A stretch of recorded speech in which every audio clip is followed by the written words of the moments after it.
Part 1. The Peaceful Facade. Ambassador James Mitchell smiled politely as the Zephyrian council member dismissed his latest trade proposal. For 30 years, humans had played the role of grateful refugees, content with menial jobs and restricted travel permits. Your people are hardy workers, Ambassador, clicked the insectoid delegate. Nothing more. James nodded humbly. Across the galaxy, human merchants like Emma Thompson and Mike Carter continued their daily routines, repairing alien ships, cataloging hyperspace routes, and sending encrypted reports disguised as family letters. The council saw laborers. They missed the intelligence network. Part 2. The Provocation. The hegemony struck without warning.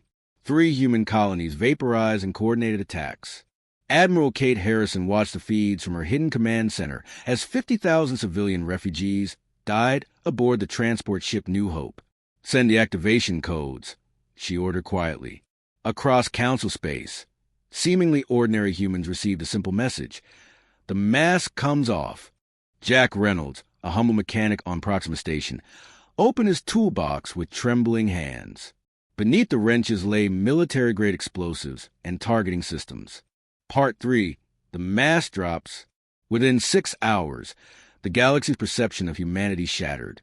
Tom Baker, the friendly engineer who'd repaired thousands of alien vessels, simultaneously disabled the defense grids of 12 major hegemony outposts. His repairs had been sabotaged installations, waiting patiently for activation. Lisa Warren's trading posts revealed themselves as fully armed military bases. Her cargo shipments had been weapons stockpiles and troop movements disguised for decades. The council watched in horror as their docile human workers transformed into a coordinated military force overnight. Part 4. The True Face of War.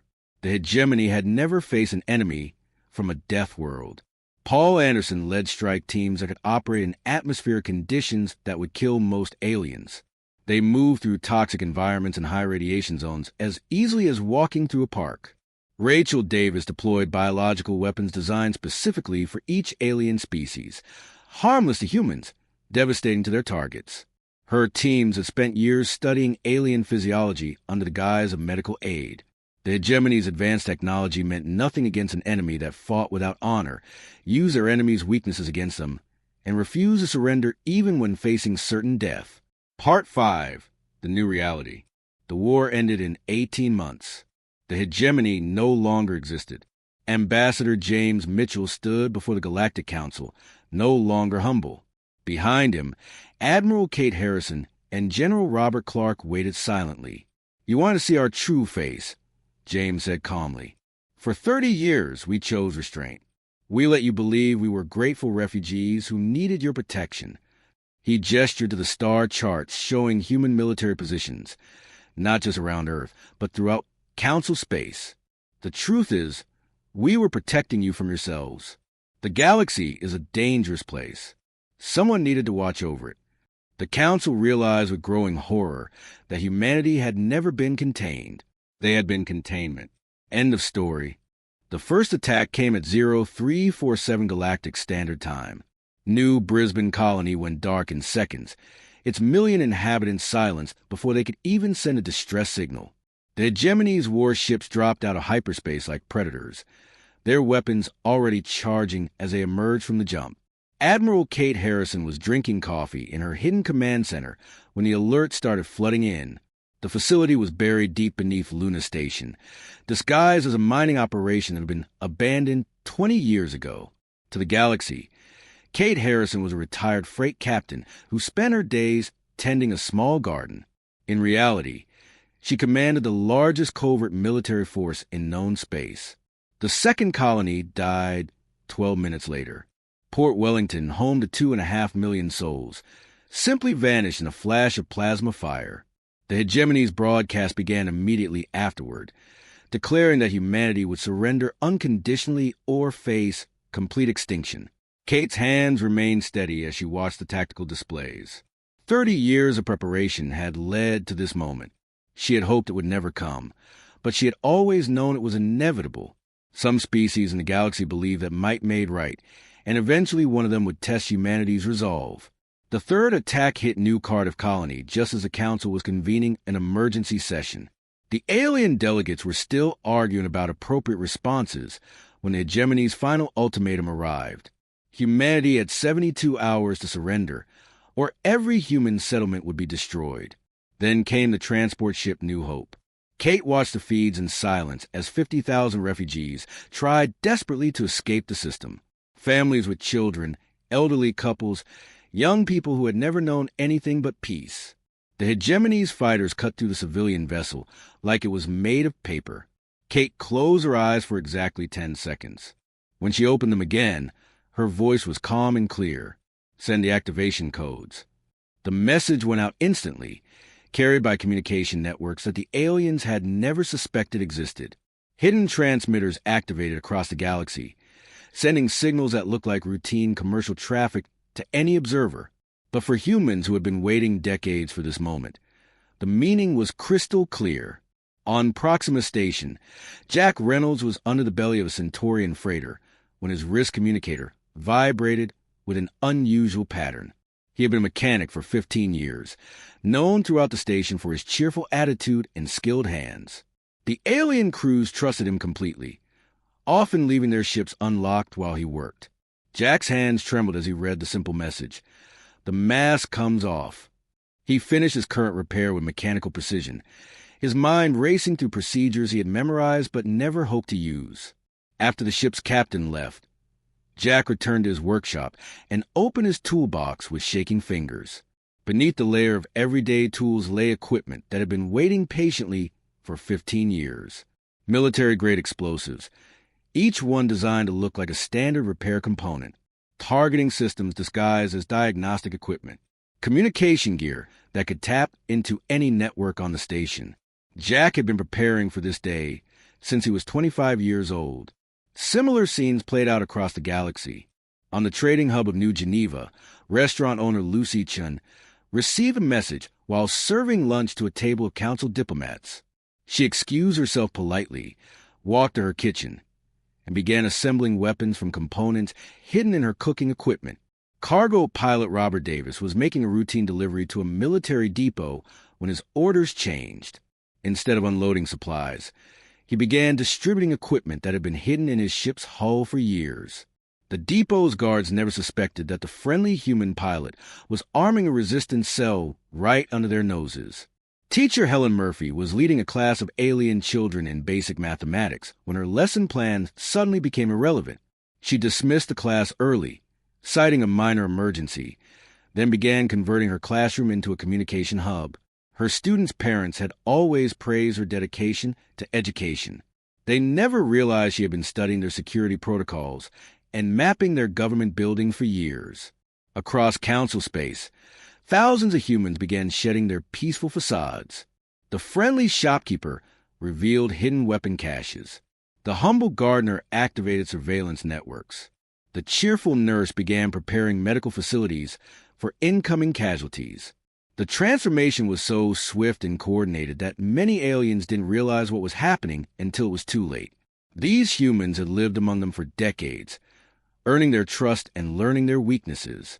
They had been patient, careful, and completely invisible.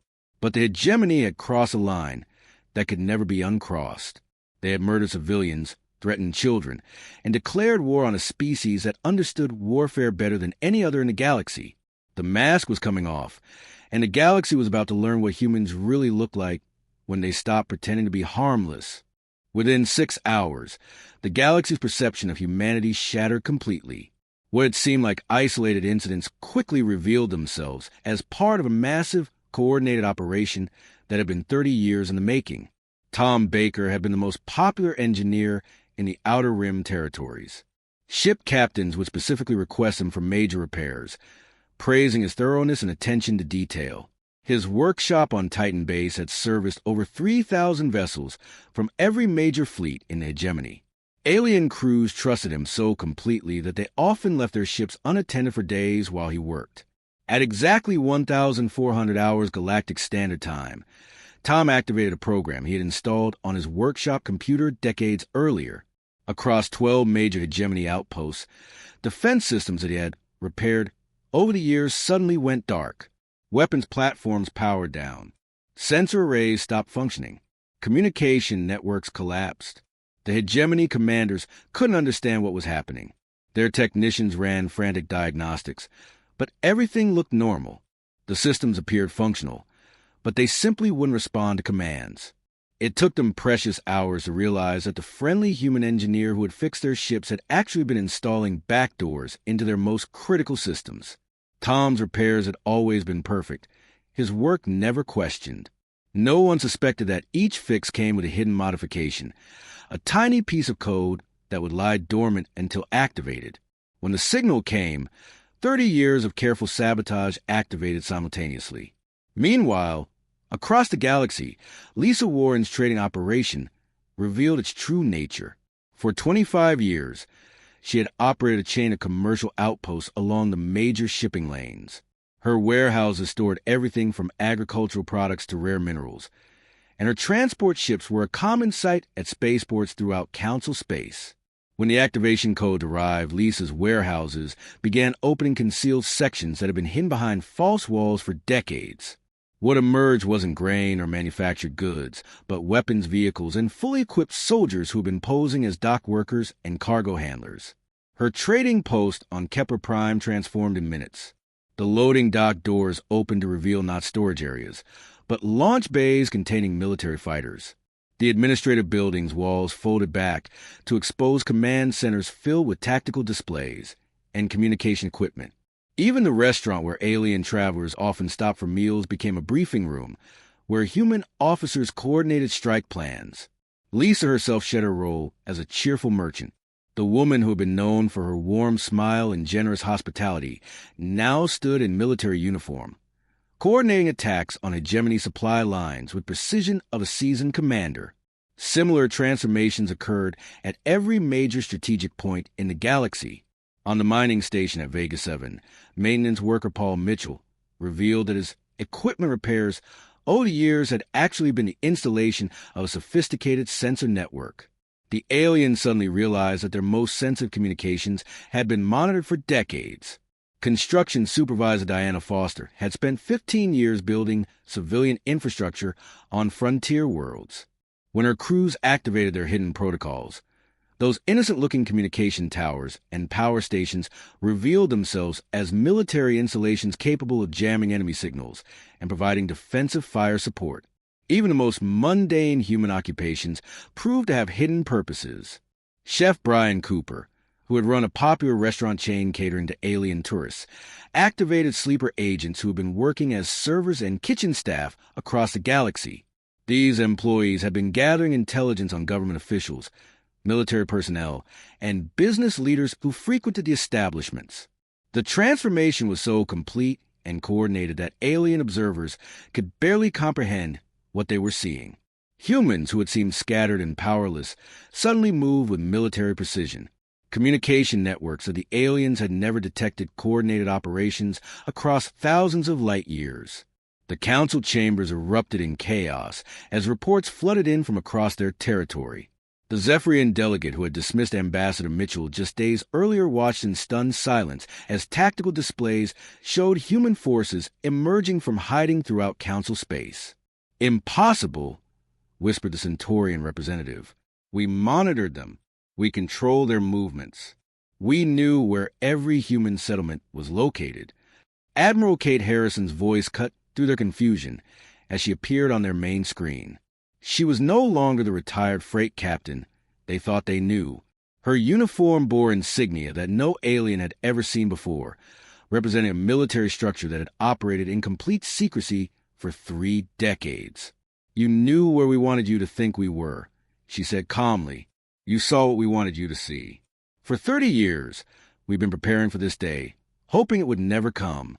The revelation hit the assembled aliens like a physical blow. Every assumption they had made about humanity was wrong. The grateful refugees were actually invasion planners. The humble workers were intelligence operatives. The scattered settlements were military staging areas. The docile humans they thought they controlled had been controlling them instead. The hegemony had conquered 17 star systems in the past century. Their military doctrine was built on overwhelming technological superiority, massive fleet engagements, and the assumption that all sentient species fought according to similar principles. They had never encountered an enemy from a death world, and they were completely unprepared for what humanity brought to the battlefield. Paul Anderson had spent the last decade working as an environmental consultant, helping alien colonies establish settlements on marginal worlds. His cheerful demeanor and expertise in hazardous environment protocols had made him popular with colonial administrators across the galaxy. What they didn't know was that Paul was actually a military officer, and every consultation had been a reconnaissance mission. When the war began, Paul's true value became clear. He led strike teams into environments that would kill most alien species within minutes. The hegemony's primary command center on Zirian Prime was located in a facility surrounded by toxic methane swamps and high radiation levels. The aliens considered it perfectly safe because no known species could survive long enough in that environment to mount an attack. Paul and his team moved through the poisonous atmosphere like they were taking a casual stroll. Their human physiology, adapted for survival on Earth's harsh surface, handled the toxic conditions with ease. While hegemony sensors detected no threat, human soldiers were already inside their most secure facility, placing charges on critical systems. The hegemony's commanders couldn't understand how their enemies had penetrated their defenses. Their technology showed no ships in the area, no energy signatures, no signs of attack. They only realized what had happened when their command center exploded from within, leaving them blind and confused just as human forces launched coordinated strikes across 3 star systems. Meanwhile, Rachel Davis was implementing the most devastating aspect of humanity's war plan. For 20 years, she had worked as a medical researcher, providing humanitarian aid to alien populations affected by various diseases and environmental hazards. Her research papers on alien biology were considered groundbreaking, and she had received numerous awards from galactic medical organizations. But Rachel's research had a darker purpose. Every medical treatment she provided, every biological study she conducted, every physiological scan she performed was building a comprehensive database of alien weaknesses.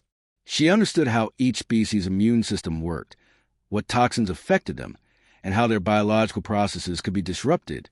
When the war began, Rachel deployed weapons that were specifically tailored to alien biology while remaining completely harmless to humans. Hegemony soldiers found themselves facing enemies who seemed immune to every weapon they carried, while their own forces collapsed from mysterious illnesses that human medics could treat with simple medications. The psychological impact was devastating. Hegemony troops had been trained to fight enemies who followed conventional military doctrine.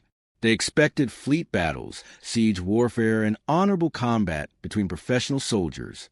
Instead, they faced an enemy that appeared anywhere, struck without warning, and used every possible advantage to achieve victory. Human forces didn't line up for fair fights. They poisoned water supplies, sabotaged life support systems, and attacked during sleep cycles. They used the galaxy's own infrastructure against its defenders, turning peaceful space stations into death traps and converting civilian ships into Trojan horses.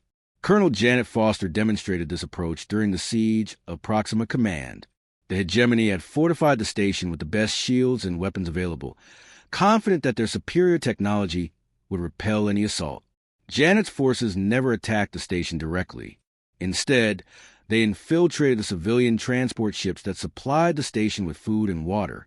When those ships docked with Proxima Command, human soldiers emerged from hidden compartments and began systematic sabotage from within. They didn't try to capture the station through force. They simply made it uninhabitable, forcing the defenders to evacuate or die from system failures that appeared to be random malfunctions. The hegemony's advanced weapons meant nothing when their targets refused to present themselves for conventional battle. Human forces operated like a virus, spreading throughout enemy territory and causing damage from within. They struck at supply lines, communication networks, and support facilities while avoiding direct confrontation with superior firepower. Captain Michael Turner exemplified this approach during the Battle of Centauri Gate. Hegemony forces controlled the strategic hyperspace junction with a massive battle station that could destroy entire fleets. Michael's small force couldn't possibly assault such a fortified position directly. Instead, they waited for 3 weeks, They observed patrol patterns and supply schedules while hiding in the system's asteroid belt. When a scheduled maintenance convoy arrived, human forces replaced the repair crews through careful impersonation. The real technicians were captured quietly, and humans took their places using stolen uniforms and forged identification. Once inside the battle station, they didn't plant explosives or attempt sabotage. They simply began making small modifications to critical systems, changes so subtle that they passed every inspection. When the station's commanders finally discovered the infiltration, it was too late. The modifications had already compromised their shields, weapons, and life support systems.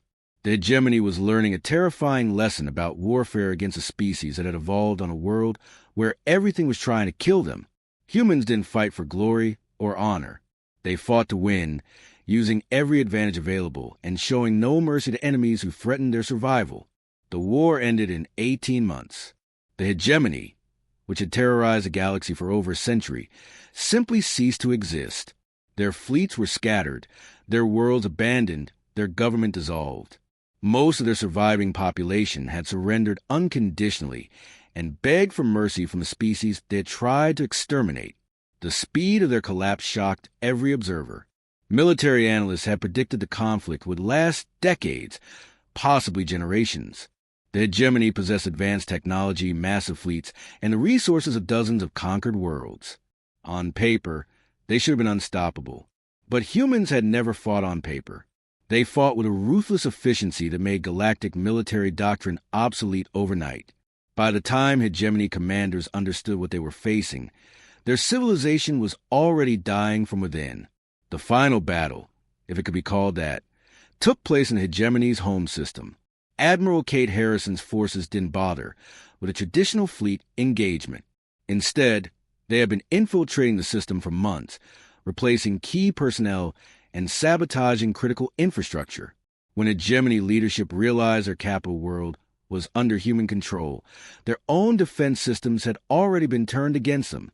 The surrender came not through military defeat, but through the simple recognition that continued resistance was impossible. Every hegemony facility had been compromised. Every ship had human sabotage programs running in their computers. Every world was surrounded by forces that had been hiding in plain sight for years.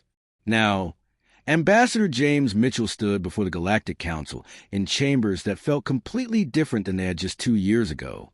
The same alien delegates sat in their curved seating arrangement, but the power dynamic had shifted so dramatically that everything felt surreal. James was no longer the humble diplomat who had accepted their dismissive attitudes with grateful smiles. He stood straight, his voice carrying the quiet confidence of someone who no longer needed to pretend weakness. Behind him, Admiral Kate Harrison and General Robert Clark waited silently, their presence a reminder of the military force that had just reshaped galactic politics. "You wanted to see our true face," James said calmly, his words carrying across the chamber with crystal clarity. "For 30 years we chose restraint. We let you believe we were grateful refugees who needed your protection." The assembled aliens shifted uncomfortably in their seats. Many of them had personally interacted with James over the years, dismissing his proposals and treating him like a minor annoyance.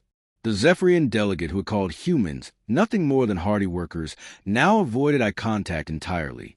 James gestured to the massive display screens that had been activated around the chamber. Star charts appeared, showing human military positions throughout the galaxy. The aliens had expected to see defensive installations around Earth, and maybe a few hidden bases in human colonies. Instead, they saw a network that spanned the entire galaxy.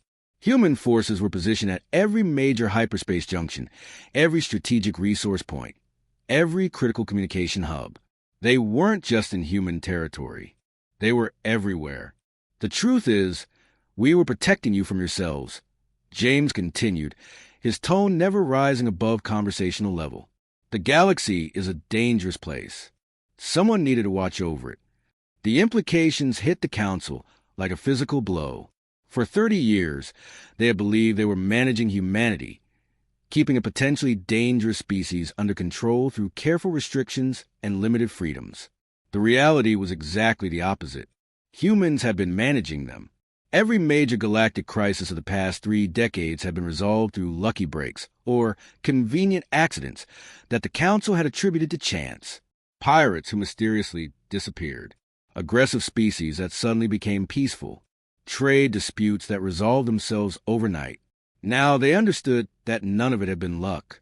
Humans had been quietly solving problems, preventing wars, and maintaining stability, while letting other species take credit for the peace they enjoyed. The Council realized with growing horror that humanity had never been contained. They had been containment. The grateful refugees had actually been the galaxy's guardians, and the species that thought they were in charge had been under protection the entire time. "What happens now?" asked the Centaurian representative, his voice barely above a whisper. James smiled, and for the first time in 30 years, it was completely genuine. "Now we stop pretending. The galaxy has seen what happens when someone threatens human civilians. The hegemony learned that lesson permanently." He paused, letting his words sink in before continuing. "But nothing else has to change. We never wanted to rule anyone. We just wanted to be left alone, to live our lives in peace. Keep treating us fairly, and we'll keep making sure the galaxy remains a safe place for everyone." The chamber fell silent as the aliens processed this new reality. They had spent decades fearing that humans might become dangerous if given too much freedom. Now they understood that humans had always been dangerous, but had chosen to use that danger to protect rather than conquer. The age of galactic innocence was over. Everyone now knew exactly what humans were capable of when pushed too far. But perhaps more importantly, they also knew that humanity preferred peace to war, protection to domination. The question was whether the galaxy could accept living under the watchful eye of the species they had once thought they controlled.